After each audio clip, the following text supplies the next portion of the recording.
Bangla tutor YouTube চ্যানেলে তোমাদের স্বাগত জানাই। আজকে আবার একটি নতুন ভিডিও নিয়ে তোমাদের সাথে হাজির হয়েছি। তোমরা যারা ডিএলএড এর 2026-এর প্রথম বর্ষের শিক্ষার্থী রয়েছো, অর্থাৎ 2025-27 ব্যাচ, তোমাদের জন্য আজকের এই ভিডিওটি খুবই গুরুত্বপূর্ণ। আজকের এই ভিডিওটিতে শিশু শিক্ষা অর্থাৎ CC01 যে বিষয়টি তোমাদের আছে সেই বিষয়ের ফাইনাল পরীক্ষাকে সামনে রেখে সাজেশন উত্তর সহ আলোচনা করব। আজকের এই ভিডিওটিতে শুধুমাত্র 7 নম্বরের প্রশ্নগুলির সাজেশন আমরা বলবো। ধাপে ধাপে প্রত্যেক দিনই একটা একটা করে ভিডিও এসে এই সপ্তাহের মধ্যেই তোমাদের পুরো সিলেবাস কমপ্লিট করে দেওয়া হবে। সাজেশন এবং ম্যারাথন ক্লাস এবং তার সাথে উত্তর একদম পারফেক্টভাবে কমপ্লিট করা হবে। ভিডিও শুরুর আগে কতগুলি কথা তোমাদের সাথে বলে রাখি। এই শিশু শিক্ষা বিষয়ে বিগত বছরের অর্থাৎ আগের বছরের প্রশ্ন তোমরা যদি দেখে থাকবে, অনেক ধরনের নতুন প্রশ্নর কিন্তু সমাবেশ ওখানে করা হয়েছে। একদম নতুন প্রশ্ন, যেগুলি এর আগের কোনো বছরই আসেনি। নতুন আঙ্গিক থেকে নতুন ধরনের প্রশ্ন দিয়েছে। তো সেই ধরনের প্রশ্নগুলোকে ট্যাকেল করার জন্য অবশ্যই টেক্সট বই পড়া উচিত। কিন্তু এই সময় তো আর টেক্সট বই পড়ার সময় নেই, সেটা আর শেষ হবে না। এই যে সাজেশনগুলো আমরা দিচ্ছি, এখান থেকে তোমরা অবশ্যই এই ক্লাসগুলিকে করে যাবে, ভালোভাবে পড়ে যাবে। দেখবে এখান থেকেই অনেকটাই প্রশ্ন তোমরা কমন পেয়ে যাবে। আমি এটা বলবো না যে হুবহু সবগুলোই পেয়ে যাবে, তবে অনেকটাই তোমার কাজে লেগে যাবে। তাহলে শুরু করা যাক। দেখো, প্রথম যে প্রশ্নটা CC01 অর্থাৎ শিশু শিক্ষা বা চাইল্ড স্টাডিজ থেকে 7 নম্বরে ধরা হয়েছে, সেটা হচ্ছে পেঁয়াজের প্রজ্ঞামূলক বিকাশের তত্ত্ব সম্পর্কে আলোচনা করুন। খুব গুরুত্বপূর্ণ এবছরে 7 নম্বরের জন্য। ভূমিকা কি লিখবে? শিশুর বুদ্ধি বা প্রজ্ঞার বিকাশ কিভাবে ঘটে তা ব্যাখ্যা করার জন্য সুইস মনোবিজ্ঞানী জিন পেঁয়াজে প্রজ্ঞামূলক বা জ্ঞানীয় বিকাশ তত্ত্ব প্রবর্তন করেন। তার মতে শিশু নিজে সক্রিয়ভাবে পরিবেশের সঙ্গে মিথস্ক্রিয়ার মাধ্যমে জ্ঞান অর্জন করে এবং ধীরে ধীরে তার চিন্তা শক্তির বিকাশ ঘটে। পেঁয়াজের মতে প্রজ্ঞামূলক বিকাশের প্রধান স্তরগুলি কি কি? এবার স্তরগুলি নিয়ে একটু আলোচনা করো। দেখো, প্রথম স্তর হচ্ছে সংবেদন সঞ্চালন স্তর। এটা হচ্ছে জন্ম থেকে 2 বছর পর্যন্ত শিশুর এই স্তর থাকে। এই স্তরে শিশু ইন্দ্রিয় শারীরিক ক্রিয়ার মাধ্যমে পরিবেশের সম্পর্কে জ্ঞান লাভ করে। দেখা, শোনা, স্পর্শ, মুখে কোনো জিনিস মুখে দেওয়া ইত্যাদির মাধ্যমে শেখে। এই পর্যায়ের শেষে শিশুর মধ্যে বস্তুর স্থায়িত্বের ধারণা অর্থাৎ অবজেক্ট একটা বস্তু, এই ধারণাটা তার শিশুর তৈরি হয়। তারপরে দেখো, প্রাক সক্রিয়তার স্তর বা প্রাক সক্রিয় স্তর 2 থেকে 7 বছর। এই পর্যায়ে ভাষা, প্রতীক ব্যবহার, কল্পনা শক্তির দ্রুত বিকাশ ঘটে। তবে শিশু এখনও যুক্তিপূর্ণ চিন্তায় পুরোপুরি সক্ষম হয়ে ওঠে না। এই স্তরে শিশুর মধ্যে আত্মকেন্দ্রিকতা দেখা দেয়। তারপরে দেখো, মূর্ত সক্রিয়তার স্তর বা মূর্ত সক্রিয় স্তর 7 থেকে 11 বছর। এই পর্যায়ে শিশুর বাস্তব ও মূর্ত বিষয় নিয়ে যুক্তিপূর্ণ চিন্তা করতে পারে। শ্রেণীকরণ, ক্রমসজ্জা, সংরক্ষণ প্রভৃতি বিভিন্ন ধারণার তার বিকাশ ঘটে। তবে সম্পূর্ণ বিমূর্ত বিষয় বোঝাবার ক্ষেত্রে এখনো সীমাবদ্ধতা থাকে। তারপরে দেখো, 4 নম্বর যেটা স্তরটি বলা হয়েছে সেটি দেখো 11 থেকে তদ ঊর্ধ্ব, অর্থাৎ 11 এবং তার পরবর্তী কোনো এক সময়ের এই স্তরের কথা এখানে বলা হয়েছে। 11 বছর বা তার পরবর্তী কোনো একটি স্তরের এখানে বিবরণ দেওয়া হয়েছে। সেটা কি না, আনুষ্ঠানিক সক্রিয় স্তর বলা হচ্ছে। এই পর্যায়ে বিমূর্ত, যৌক্তিক, অনুমানমূলক চিন্তার বিকাশ এই শিশুর মধ্যে দেখা দেয়। শিশু বিভিন্ন সম্ভাবনা নিয়ে চিন্তা করতে পারে এবং সমস্যার যুক্তিপূর্ণ সমাধানও করতে শেখে। তত্ত্বটি শিক্ষাগত গুরুত্ব কি? শিশুর বয়স, মানসিক বিকাশের স্তর অনুযায়ী শিশু শিক্ষা দেওয়া উচিত। এই তত্ত্বের মূল কথা, যে একটা শিশু কোন স্তরে আছে এবং তাকে সেই অনুযায়ী শিক্ষা দেওয়া। শিশুকে সক্রিয়ভাবে শেখার সুযোগ করে দেওয়া, শিশু নিজেই শিখবে সেরকম রাস্তা তৈরি করে দেওয়া। বাস্তব এবং মূর্ত উপকরণ সাহায্য নিয়ে ছোট ছোট শিশু শেখা সহজ হয়। শিশুর নিজস্ব অনুসন্ধান ও অভিজ্ঞতাকে গুরুত্ব দেওয়া। শিশুকে কাজ শুধু নয়, তথ্য প্রদান নয়, বরং শিশুকে শেখার পরিবেশ তৈরি করা। উপসংহার তোমরা লিখবে। উপসংহারটা ভিডিও দীর্ঘাকার হবে বলে আমি আর বলছি না, তোমরা লিখে নেবে অবশ্যই। মনোযোগ কাকে বলে? পরের প্রশ্ন খুব গুরুত্বপূর্ণ। মনোযোগ কাকে বলে? এর যে কোনো 4টি বস্তুগত নির্ধারক সম্পর্কে আলোচনা করুন। ভূমিকা, শিক্ষাক্ষেত্রে শিশুর শেখার ক্ষেত্রে মনোযোগের অত্যন্ত গুরুত্বপূর্ণ আছে। মনোযোগ কোনো বিষয়ের প্রতি মনকে কেন্দ্রীভূত না করলে সেই বিষয় সম্পর্কে যথাযথ জ্ঞান অর্জন সম্ভব হয় না। মনোযোগের সংজ্ঞা তাহলে কি? কোনো নির্দিষ্ট বস্তু, বিষয় বা কাজের প্রতি চেতনার কেন্দ্রকে নিবন্ধ করার মানসিক প্রক্রিয়াকে মনোযোগ বা অ্যাটেনশন বলে। অর্থাৎ আমাদের চারপাশে অনেক উদ্দীপক থাকা সত্ত্বেও যখন আমরা কোনো নির্দিষ্ট বিষয়ের দিকে মনকে কেন্দ্রীভূত করি তখন তাকে মনোযোগ বলা হয়। মনোযোগের বস্তুগত নির্ধারক কি? যে সমস্ত বাহ্যিক বা বস্তুর নিজস্ব বৈশিষ্ট্য মনোযোগ আকর্ষণ করে তাদের মনোযোগের বস্তুগত নির্ধারক বলা হয়। এদের মধ্যে চারটি হলো তীব্রতা। কোনো উদ্দীপকের তীব্রতা বেশি হলে তা সহজেই আমাদের মনোযোগ আকর্ষণ করে। যেমন শ্রেণীকক্ষে শিক্ষকের জোরে কথা বলা বা হঠাৎ জোরালো শব্দ হলে শিক্ষার্থীর মনোযোগ সেদিকে চলে যায়। আকার বা সাইজ, যদি আকার বা সাইজটা দেখো কি বলছে, যে যদি বড় আকারের বস্তু সাধারণত ছোট বস্তুর তুলনায় বেশি মনোযোগ আমাদের অ্যাটেনশন নিয়ে নেয়। যেমন উদাহরণ, বইয়ের পাতার, যেমন একটা উদাহরণ দেখো, বইয়ের পাতার বড় অক্ষর বা শিরোনামে সহজে আমাদের দৃষ্টি আকর্ষণ করে। বইয়ের পাতা ওই জন্য দেখবে শিরোনাম বা কোনো দৃষ্টি আকর্ষণ করতে হলে সেগুলোকে হাইলাইটেড করা হয় বা বোল্ড আকারে করা হয়। বৈপরীত্য, কোনো বস্তুর আশেপাশের বস্তুর তুলনায় আলাদা বা বৈপরীত্যপূর্ণ হলে সেখানে আমরা কি দেখতে পাই, সেটা সহজেই নজরে আসে। যেমন সাদা বোর্ডে একটি লাল বা গাঢ় অক্ষর লেখা সহজেই আমাদের চোখে পড়ে যায়। আর কি হয় না, নতুনত্ব, নতুন বা অপরিচিত কোনো বস্তুর বিষয় সাধারণ মানুষ আমাদের সহজেই দৃষ্টি আকর্ষণ করে। যেমন শিক্ষক প্রতিদিনের পাঠের পরিবর্তে শ্রেণীতে কোনো নতুন মডেল নিয়ে এসেছে বা শিক্ষা সহায়ক উপকরণ নিয়ে এসেছে, এটা আমাদের চোখে খুব তাড়াতাড়ি চোখে পড়ে, শিশুদের চোখে দৃষ্টি আকর্ষণ হয়। অন্যান্য বস্তুর নির্ধারক, গতি, পুনরাবৃত্তি, আকৃতি, রং, স্থান পরিবর্তন, এই সমস্ত কিছু কিন্তু মনোযোগে ভূমিকা রাখে। শিক্ষাক্ষেত্রে মনোযোগের গুরুত্ব কি? শিক্ষক যদি পাঠদানের সময় বিষয়ের মধ্যে উপযুক্ত বৈচিত্র্য, ছবি, মডেল, চার্ট, রং, গতি, নতুনত্ব ব্যবহার করেন তাহলে শিক্ষার্থীর মনোযোগ সহজেই আকর্ষণ করা যায় এবং শেখার কার্যকারিতাও অনেকখানি বৃদ্ধি পায়। পরের প্রশ্ন, সক্রিয় অনুবর্তন ধারণাটি কার? শিক্ষামূলক এই তত্ত্বের মূল ধারণাটি সংক্ষেপে আলোচনা করুন। অথবা প্রশ্ন আসতে পারে, স্কিনারের সক্রিয় অনুবর্তন তত্ত্বের মূল নীতিগুলি বর্ণনা করুন। দুটোই প্রশ্ন আসতে পারে, একটাই উত্তর হবে। দেখো ভূমিকা, সক্রিয় অনুবর্তন তত্ত্বের প্রবক্তা হলেন মার্কিন মনোবিজ্ঞানী B.F. স্কিনার। তিনি আচরণবাদী মনোবিজ্ঞানীদের মধ্যে অন্যতম। তার মতে কোনো আচরণের পরিণতি সেই আচরণ ভবিষ্যতে আবার ঘটবে কিনা তা নির্ধারণ করে। সক্রিয় অনুবর্তনের মূল ধারণাটা কি, অর্থাৎ সক্রিয় অনুবর্তন জিনিসটা কি? স্কিনারের মতে ব্যক্তি তার পরিবেশের উপর সক্রিয়ভাবে ক্রিয়া করে এবং সেই ক্রিয়ার ফলাফল থেকে শেখে। কোনো আচরণের পর যদি আনন্দদায়ক বা পুরস্কারমূলক ফল পাওয়া যায় তাহলে সেই আচরণ পুনরাবৃত্তি করার প্রবণতা বৃদ্ধি পায়। আবার কোনো আচরণের পর যদি অপ্রীতিকর ঘটনা ঘটে, অর্থাৎ যদি খারাপ ঘটনা ঘটে যায়, তাহলে সেই আচরণ আবার রিপিট করার প্রবণতা কিন্তু শিশুর মধ্যে হ্রাস পায়। ধরে নাও কোনো একটা শিশু ভালো আজকে ছবি এঁকেছে, তাকে শিক্ষক বা শ্রেণীকক্ষে একটা পুরস্কার দেওয়া হলো, তাহলে তার মধ্যে ছবি আঁকার প্রবণতা বা মানসিকতা কিন্তু জন্মায় যে ছবি আঁকলে ভালো কিছু হচ্ছে। কিন্তু যদি একটা ছবি আঁকার কারণে তাকে শ্রেণীকক্ষে মারধর করা হয় তাহলে কিন্তু সেই শিশুর মধ্যে ছবি আঁকার প্রবণতার আচরণ হ্রাস পাবে। অর্থাৎ আচরণ পরিণতি ভবিষ্যতে আচরণে পরিবর্তন হলো কিনা, এটাই হলো সক্রিয় অনুবর্তন। স্কিনারের সক্রিয় অনুবর্তন তত্ত্বের প্রধান নীতি কি? একটা হচ্ছে পুনরবলন, অর্থাৎ পুনর্বলন, যেটাকে বলা হয় রিইনফোর্সমেন্ট, পুনর্বলন। যে ফলাফল কোনো আচরণের পুনরাবৃত্তির সম্ভাবনা বৃদ্ধি করে তাকে পুনর্বলন বলে। পুনর্বলন দুই ধরনের হয়, ইতিবাচক পুনর্বলন, নেতিবাচক পুনর্বলন। ওই যে দুটো কথা তোমাদের একটু আগেই উদাহরণ দিলাম।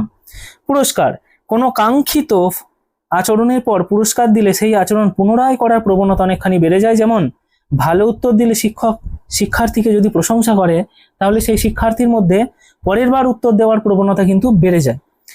শাস্তি, অনাকাঙ্ক্ষিত আচরণের পুনরাবৃত্তি কমানোর জন্য শাস্তির ব্যবহার করা হয়। তবে শিক্ষাক্ষেত্রে শাস্তির পরিবর্তে ইতিবাচক পুনর্বলন ব্যবহারের অধিক এখন কার্যকর হয়। আচরণের আকৃতি প্রদান, জটিল কোনো আচরণ একবারে শেখানোর পরিবর্তে ছোট ছোট ধাপে ধাপে ভেঙে ভেঙে সেগুলিকে সঠিক আচরণকে পুনর্বলিত করে কাঙ্ক্ষিত আচরণ তৈরি করা যায়। অর্থাৎ কোনো একটি বড় কিছু জিনিস একটি শিশুকে যদি একবারই শিখিয়ে দেওয়া হয়, সে কিন্তু তার অনেকগুলো স্টেপ মনে রাখতে পারবে না সহজেই। তো তাকে কি করা যাবে না, পুনর্বলনের মাধ্যমে তাকে যদি আমরা ছোট ছোট কতগুলো স্টেপের মাধ্যমে সেগুলোকে শেখাই, সেটা বেশি ফলদায়ক হবে। তাৎক্ষণিক পুনর্বলন, শিক্ষার্থীর সঠিক আচরণ বা উত্তরের পর দ্রুত প্রশংসা বা পুরস্কার দিলে শেখার কার্যকারিতা অনেকখানি বৃদ্ধি পাবে। পুনর্বলনের সময়সূচি, স্কিনার দেখিয়েছেন যে নির্দিষ্ট নিয়মে বা বিভিন্ন সময়সূচি অনুযায়ী পুনর্বলন দিলে আচরণকে শক্তিশালী করা যায়। শিক্ষাক্ষেত্রের প্রয়োগ কি, অর্থাৎ শিক্ষাক্ষেত্রে এই সক্রিয় অনুবর্তনের প্রয়োগ আমরা কি করে করব। আমাদের প্রাইমারি টিচিং এর ক্ষেত্রে, শিক্ষাক্ষেত্রে ভালো কাজের জন্য আমরা তার প্রশংসা পুরস্কার দিতে পারি, সঠিক উত্তরদান বা তাৎক্ষণিক ইতিবাচক প্রতিক্রিয়া প্রদান করতে পারি। হ্যাঁ, কঠিন কাজকে ছোট ছোট ধাপে ভাগ করে শেখাতে পারি। শ্রেণীকক্ষে কাঙ্ক্ষিত আচরণকে পুনর্বলিত করা যাবে। শিক্ষার্থীর ভুলকে শুধরে দিয়ে সঠিক আচরণের অনুশীলন করাতে পারি। শিক্ষার্থীর অগ্রগতি অনুযায়ী উপযুক্ত পুনর্বলন প্রদান করতে পারি। আত্মবোধ কাকে বলে, এর যে কোনো 4টি নির্ধারক সম্পর্কে আলোচনা করো। খুব গুরুত্বপূর্ণ প্রশ্ন এবারের জন্য। মানুষ নিজের সম্পর্কে কি ধারণা পোষণ করে, নিজের ক্ষমতা, যোগ্যতা, সীমাবদ্ধতা, ব্যক্তিত্ব কিভাবে সে চিন্তা করে, তার উপর সেই ব্যক্তির আচরণ, ব্যক্তিত্বের বিকাশ অনেকাংশে নির্ভর করে। আচরণ বলতে সেই মানুষটার লোকের কাছে কিভাবে প্রেজেন্ট হচ্ছে সেগুলি। নিজের সম্পর্কে এই ধারণাকেই আত্মবোধ বলা হয়। অর্থাৎ নিজের সম্পর্কে এই যে ধারণা, একেই আত্মবোধ বলে। আত্মবোধের সংজ্ঞা, ব্যক্তির নিজের সম্পর্কে যে ধারণা, মূল্যায়ন, অনুভূতি, বিশ্বাস গড়ে তোলে তাকে আত্মবোধ বা সেলফ কনসেপ্ট বলা যায়। অর্থাৎ আমি কে, আমি কেমন, আমি কি করতে পারি, এই ধরনের প্রশ্নের উত্তরের মাধ্যমে নিজের সম্পর্কে যে ধারণা মানুষের তৈরি হয় সেটাকেই বলা হয় আত্মবোধ, অর্থাৎ নিজেকে নিজে জানা। আত্মবোধের নির্ধারকগুলি কি কি, অর্থাৎ আত্মবোধ ব্যক্তিগত সামাজিক অভিজ্ঞতার দ্বারা প্রভাবিত হয়। এর মধ্যে যে কোনো 4টি গুরুত্বপূর্ণ নির্ধারক হলো পারিবারিক পরিবেশ। পরিবার শিশুর আত্মবোধ গঠনে গুরুত্বপূর্ণ ভূমিকা পালন করে। বাবা মায়ের ভালোবাসা, উৎসাহ, আচরণ, প্রত্যাশা শিশুর নিজের সম্পর্কের ধারণাকে প্রভাবিত করে। ভালোবাসাপূর্ণ পরিবেশ শিশুর ইতিবাচক আত্মবোধ গড়ে তোলে। বিদ্যালয়ের পরিবেশ, বিদ্যালয়ে শিক্ষক সহপাঠীদের আচরণ শিশুর আত্মবোধকে প্রভাবিত করে। শিক্ষক যদি শিশুর সাফল্যের প্রশংসা করেন এবং ভুল সংশোধনের সুযোগ দেন, তাহলে তার আত্মবিশ্বাস ও ইতিবাচক বোধ অনেকখানি বৃদ্ধি পায়। সাফল্য ও ব্যর্থতার অভিজ্ঞতা, বারবার সাফল্য পেয়ে শিশুর নিজের ক্ষমতার প্রতি বিশ্বাস বৃদ্ধি পেয়ে যায়। বিপরীতে বারবার ব্যর্থ হলে, শিশুর অপমান পেলে শিশুর অভিজ্ঞতা কমে যায় এবং শিশুর মধ্যে নেতিবাচক আত্মবোধ বা নেগেটিভিটি তৈরি হয়, যে আমি পারবো না, আমার দ্বারা হবে না, এরকম। সহপাঠী ও সামাজিক সম্পর্ক, বন্ধু এবং সমবয়সীদের গ্রহণযোগ্যতা শিশুর আত্মবোধের উপর প্রভাব ফেলে। সহপাঠীদের কাছ থেকে সহযোগিতা ও স্বীকৃতি পেলে শিশু নিজের সম্পর্কে ইতিবাচক ধারণা গড়ে তুলতে তার ক্ষেত্রে সহজ হয়। অন্যান্য নির্ধারক, ব্যক্তির ক্ষমতা, শারীরিক বৈশিষ্ট্য, সামাজিক সংস্কৃতি, পরিবেশ, ব্যক্তিগত অভিজ্ঞতা এবং অন্যান্য মূল্যায়ন আত্মবোধের ক্ষেত্রে গুরুত্বপূর্ণ নির্ধারক বটে, অবশ্যই বটে। উপসংহার তোমরা দেখে নেবে। প্রচেষ্টা ও ভুল সংক্রান্ত শিখন তত্ত্বটিকার, এই তত্ত্বটির যে কোনো 3টি বৈশিষ্ট্য সম্পর্কে আলোচনা করো। ভূমিকা, শেখার ক্ষেত্রে বিভিন্ন উপায়ে চেষ্টা করে এবং ভুলের মধ্যে ধীরে ধীরে সঠিক পদ্ধতি সে আবিষ্কার করে। এই প্রক্রিয়ার ব্যাখ্যা করার জন্য মনোবিজ্ঞানী এডওয়ার্ড লি থর্নডাইক প্রচেষ্টা ও ভুলের মাধ্যমে শিখন তত্ত্ব প্রকাশিত করেন। প্রচেষ্টার ভুলের তত্ত্ব কি, মানে বারবার রিট্রাইং অ্যান্ড তার সেখান থেকে লার্নিং। কোন একটি শিশু বারবার দেখবে একটা ভুল করছে, লিখতে সে বারবার ভুল করছে, তো ভুল করতে করতে করতে করতে সে এক সময় দেখবে সঠিক লিখতে শিখে যাবেই। এটাকেই থর্নডাইক তার প্রচেষ্টা এবং ভুল সংক্রান্ত শিক্ষা তত্ত্ব বলে অভিহিত করেছেন। তত্ত্বের প্রবক্তা ওই যে বললাম এডওয়ার্ড লি থর্নডাইক। প্রচেষ্টার ভুলের মাধ্যমে শিখন, থর্নডাইকের মতে কোনো সমস্যা সমাধানের সময় ব্যক্তি প্রথমে বিভিন্ন ধরনের প্রতিক্রিয়া বা চেষ্টা করে, তার মধ্যে ভুল প্রতিক্রিয়াগুলি ধীরে ধীরে ধীরে ধীরে কমতে থাকে, বাদ পড়ে। সঠিক প্রতিক্রিয়াগুলি বারবার অনুশীলনের মাধ্যমে আরো দৃঢ় হয়, শেষ পর্যন্ত ব্যক্তি সঠিক পদ্ধতিটি শিখে ফেলে। থর্নডাইকের বিখ্যাত পাজেল বক্স পরীক্ষার মাধ্যমে এই তত্ত্বের ব্যাখ্যা করেন। তত্ত্বটির বৈশিষ্ট্য কি, চেষ্টা ও ভুলের মাধ্যমে শিখন। শিক্ষার্থী কোনো সমস্যা সমাধান করতে একাধিক চেষ্টা করে। প্রথম দিকে অনেক ভুল হলেও ধীরে ধীরে ভুলগুলির প্রতিক্রিয়ায় বাদ দিয়ে সঠিক প্রতিক্রিয়াটি সে গ্রহণ করে। অনুশীলনের গুরুত্ব। কোনো কাজের বারবার অনুশীলন করলে সঠিক উদ্দীপক এবং প্রতিক্রিয়ার মাধ্যমে সংযোগ এবং শক্তিশালী হয়। তাই তখন শিখনের ক্ষেত্রে অনুশীলনের গুরুত্বের ভূমিকা অবশ্যই রয়েছে। সাফল্য ও সন্তোষজনক ফলের গুরুত্ব। কোনো কাজের সঠিক প্রতিক্রিয়ার পর সন্তোষজনক ফল পাওয়া গেলে সেই প্রতিক্রিয়া পুনরায় করার প্রবণতা অনেকখানি বৃদ্ধি পেয়ে যায়। এটাই থর্নডাইকের ফলাফলের সূত্র। একজন শিশু প্রথমবার সাইকেল চালানোর সময় বারবার পড়ে যেতে থাকে, কিন্তু বারবার চেষ্টা এবং অনুশীলনের মাধ্যমে সে ধীরে ধীরে ভারসাম্য রক্ষা করে সাইকেল চালানো শিখে যায়। শিক্ষাক্ষেত্রে গুরুত্ব। শিক্ষার্থীদের নিজস্ব চেষ্টার সমস্যা সমাধানের সুযোগ দিতে হবে, ভুলকে শেখার স্বাভাবিক অংশ হিসেবে গ্রহণ করতে হবে, অনুশীলনের মাধ্যমে সঠিক প্রতিক্রিয়াকে দৃঢ় করতে হবে, সঠিক কাজের জন্য উৎসাহ ও পুনর্বলন দিতে হবে। এবার চলে যাই আরেকটা খুবই গুরুত্বপূর্ণ প্রশ্ন 7 নম্বরের, সেটা হলো বহুভাষিক শ্রেণীকক্ষের যে কোনো 4টি বৈশিষ্ট্য সম্পর্কে আলোচনা করুন। এই ধরনের শ্রেণীকক্ষের শিক্ষকের 3টি গুরুত্ব আলোচনা করুন। ভারতের মতো বহুভাষিক দেশে একই শ্রেণীকক্ষে বিভিন্ন মাতৃভাষার ভাষাগত পটভূমি শিক্ষার্থী থাকা স্বাভাবিক, মানে এটা অস্বাভাবিক কিছু নয়, কারণ ভারত একটা এমন দেশ যেখানে বহু ভাষা রয়েছে। যে শ্রেণীকক্ষে শিক্ষার্থীরা বিভিন্ন ভাষা বা ভাষার উপভাষা ব্যবহার করে এবং বিভিন্ন ভাষাগত অভিজ্ঞতা নিয়ে একই সঙ্গে শিক্ষা গ্রহণ করে তাকে বহুভাষিক শ্রেণীকক্ষ বলা হয় বা মাল্টিল্যাঙ্গুয়াল ক্লাসরুম। বহুভাষিক শ্রেণীকক্ষের বৈশিষ্ট্য। বিভিন্ন মাতৃভাষার উপস্থিতি। একই শ্রেণীকক্ষে বিভিন্ন শিক্ষার্থীর মাতৃভাষা বা ঘরের ভাষা আলাদা হতে পারে। ভাষাগত বৈচিত্র্য। শিক্ষার্থীদের উচ্চারণ, শব্দভাণ্ডার, ভাষার ব্যবহার, যোগাযোগের ধরন পার্থক্য দেখা যায়। একাধিক ভাষার ব্যবহার। শিক্ষার্থীরা শ্রেণীকক্ষের বিভিন্ন পরিস্থিতিতে একাধিক ভাষা ব্যবহার করতে পারে। অনেক সময় তারা একটি ভাষা থেকে অন্য ভাষা সহজেই পরিবর্তন হয়। বিভিন্ন সাংস্কৃতিক অভিজ্ঞতা। ভাষার সঙ্গে সংস্কৃতির ঘনিষ্ঠ সম্পর্ক থাকায় বহুভাষিক শ্রেণীকক্ষে বিভিন্ন সাংস্কৃতিক অভিজ্ঞতা ও দৃষ্টিভঙ্গির সমাবেশ ঘটে। অন্যান্য বৈশিষ্ট্য। শিক্ষার্থীদের ভাষাগত দক্ষতার মধ্যে পার্থক্য থাকতে পারে এবং ভাষার পার্থক্যের কারণে কখনো কখনো যোগাযোগ ও শেখার ক্ষেত্রে সমস্যা তৈরি হতে পারে। বহুভাষিক শ্রেণীকক্ষে শিক্ষকের গুরুত্ব বা ভূমিকা কী? সকল ভাষার প্রতি সম্মান প্রদর্শন। শিক্ষককে শিক্ষার্থীদের মাতৃভাষা, ভাষাগত বৈচিত্র্যকে সম্মান করতে হবে। কোনো ভাষাকে ছোট বা অপ্রয়োজনীয় বলে মনে করা যাবে না। ভাষা সহায়তা প্রদান। যে শিক্ষার্থী বিদ্যালয়ে শিক্ষার ভাষা বুঝতে সমস্যা হচ্ছে, শিক্ষক তাকে প্রয়োজন অনুযায়ী পরিচিত ভাষা, ছবি, অঙ্গভঙ্গি, উদাহরণ সহজভাবে বিষয়টিকে বোঝানোর চেষ্টা করবেন। বহুভাষিক পরিবেশকে শিক্ষার সম্পদ হিসেবে ব্যবহার। শিক্ষক বিভিন্ন ভাষার শব্দ, গল্প, কবিতা, লোকসংস্কৃতি, অভিজ্ঞতাকে পাঠদানের কাজে ব্যবহার করতে পারেন। এতে শিক্ষার্থীদের অংশগ্রহণ এবং পারস্পরিক শ্রদ্ধা বৃদ্ধি পায়। উপসংহার তোমরা অবশ্যই একবার দেখে নেবে। থর্নডাইকের শিখনের সূত্রগুলি কি? সূত্রগুলি সংক্ষেপে ব্যাখ্যা করুন। আমেরিকান মনোবিজ্ঞানী এডওয়ার্ড এল থর্নডাইক তার পরীক্ষার মাধ্যমে শিখনের প্রকৃতি ব্যাখ্যা করেন। তার মতে উদ্দীপক ও প্রতিক্রিয়ার মধ্যে সংযোগ স্থাপনের মধ্যে শিখন ঘটে। তার তত্ত্বকে সংযোগবাদ বা কানেকশনস থিওরি বলা হয়।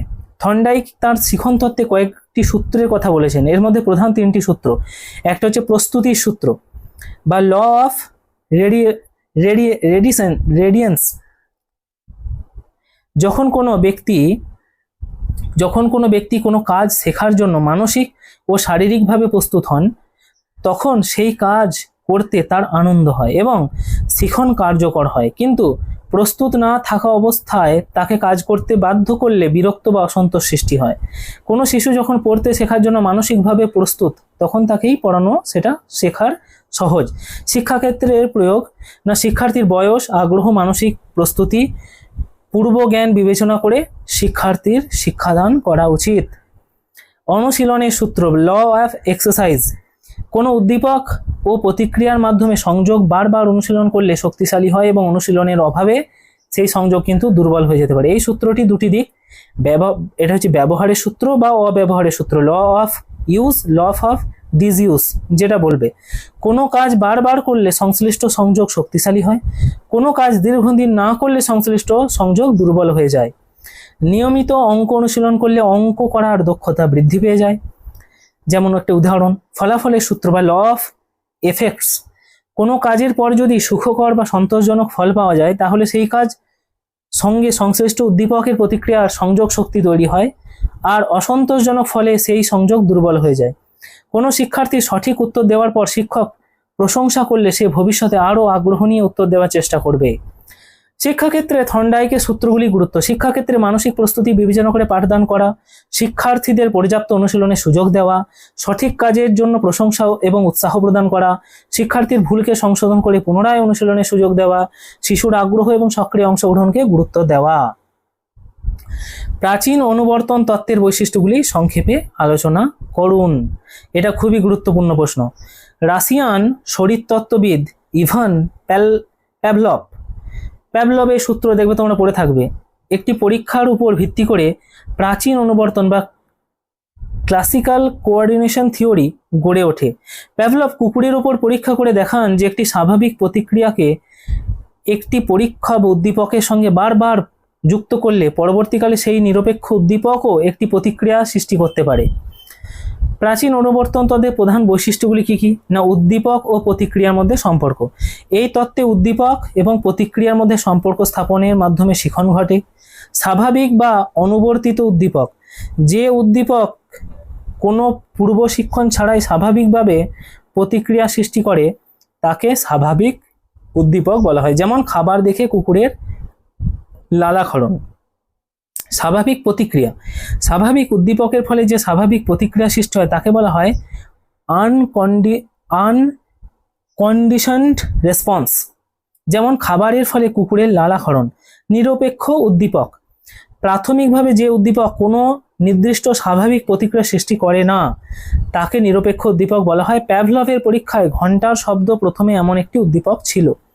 অনুবর্তিত উদ্দীপক ও প্রতিক্রিয়া, নিরপেক্ষ উদ্দীপককে স্বাভাবিক উদ্দীপকের সঙ্গে বারবার যুক্ত করার পর নিরপেক্ষ উদ্দীপকটি নিজেই প্রতিক্রিয়া সৃষ্টি করতে সক্ষম হয়, তখন সেটি অনুবর্তিত উদ্দীপক এবং সৃষ্ট প্রতিক্রিয়াটি অনুবর্তিত প্রতিক্রিয়া নামে পরিচিত হয়। পুনরাবৃত্তির গুরুত্ব, নিরপেক্ষ উদ্দীপক ও স্বাভাবিক উদ্দীপককে বারবার একসঙ্গে উপস্থাপন করলে অনুবর্তন শক্তিশালী হয়। বিলোপ, অনুবর্তিত উদ্দীপককে বারবার স্বাভাবিক উদ্দীপক ছাড়া উপস্থাপন করলে ধীরে ধীরে অনুবর্তিত প্রতিক্রিয়া কমে যায় এবং বিলুপ্ত হয়। সাধারণীকরণ, একটি নির্দিষ্ট উদ্দীপকের পরিবর্তে তার সঙ্গে সাদৃশ্য সম্পূর্ণ অন্য উদ্দীপককেও একই প্রতিক্রিয়া সৃষ্টি হয় এবং তাকে সাধারণীকরণ বলে। পার্থক্যকরণ, সাদৃশ্যপূর্ণ বিভিন্ন উদ্দীপকের মধ্যে পার্থক্য করে নির্দিষ্ট উদ্দীপকের প্রতি প্রতিক্রিয়া দেখানোর ক্ষমতাকে পার্থক্যীকরণ বলা হয়। শিক্ষাক্ষেত্রের গুরুত্বটা কি? এই প্রাচীন অনুবর্তন তত্ত্বের সাহায্যে শিশুর অভ্যাস, আবেগ, কিছু আচরণ গঠন বিষয়টি বোঝা যায়। শিক্ষক আনন্দদায়ক পরিবেশ, প্রশংসা ও ইতিবাচক অভিজ্ঞতার সঙ্গে শিক্ষণীয় বিষয়টিকে যুক্ত করে শিক্ষার্থীর মধ্যে শেখার প্রতি ইতিবাচক মনোভাব তৈরি করতে পারেন। কোহেলবার্গের নৈতিক বিকাশের স্তরগুলি সম্পর্কে আলোচনা করুন। দেখো, আমেরিকান মনোবিজ্ঞানী লরেন্স কোহেলবার্গ মানুষের নৈতিক বিচারবোধ কিভাবে বিকশিত হয় তা ব্যাখ্যা করার জন্য নৈতিক বিকাশের তত্ত্ব প্রবর্তন করেন। তার মতে নৈতিক বিকাশ একটি ধারাবাহিক ক্রিয়া এবং এটি মোট 3টি স্তর ও 6টি পর্যায়ে বিভক্ত, যথা: প্রথম স্তর, প্রাক প্রচলিত নৈতিকতা। এই স্তরে শিশু নিজের স্বার্থ, শাস্তি এবং পুরস্কারের ভিত্তিতে ভালো মন্দ বিচার করে। প্রথম পর্যায়ে কি হয়? না, শাস্তি ও আনুগত্যের অভিমুখ। শিশু শাস্তি এড়ানোর জন্য নিয়ম মেনে চলে, যে কাজের জন্য শাস্তি হয় সেটিকে সে খারাপ বলে মনে করে। দ্বিতীয় পর্যায়, ব্যক্তি স্বার্থ বিনিময়। শিশু নিজের লাভ বা স্বার্থের কথা বিবেচনা করে নৈতিক সিদ্ধান্ত নেয়। তুমি আমার জন্য কিছু করলে আমিও তোমার জন্য কিছু করব, এই ধরনের বিনিময় ধারণা। দ্বিতীয় স্তর, প্রচলিত নৈতিকতা। দ্বিতীয় স্তর হচ্ছে, এটা প্রাক প্রচলিত ছিল, আগেরটা এটা প্রচলিত। এই স্তরে ব্যক্তি সমাজের নিয়ম, অন্যান্য প্রত্যাশা ও সামাজিক অনুমোদনে গুরুত্ব দেয়। ভালো ছেলে, ভালো মেয়ে অভিমুখ, অন্যের ভালোবাসা, প্রশংসা, অনুমোদন পাওয়ার জন্য শিশু নিজের ভালো আচরণ করতে চায়। পর্যায় 4, আইন ও শৃঙ্খলা অভিমুখ। শিশু সমাজের আইন, নিয়ম, কর্তব্যকে গুরুত্ব দেয় এবং সমাজের শৃঙ্খলা বজায় রাখার চেষ্টা করে। তৃতীয় স্তরে কি হয়? উত্তর প্রচলিত নৈতিকতা স্তর। এই স্তরে ব্যক্তি প্রচলিত নিয়মের পাশাপাশি ন্যায়, অধিকার, নৈতিক মূল্যবোধের সিদ্ধান্ত গ্রহণ করে।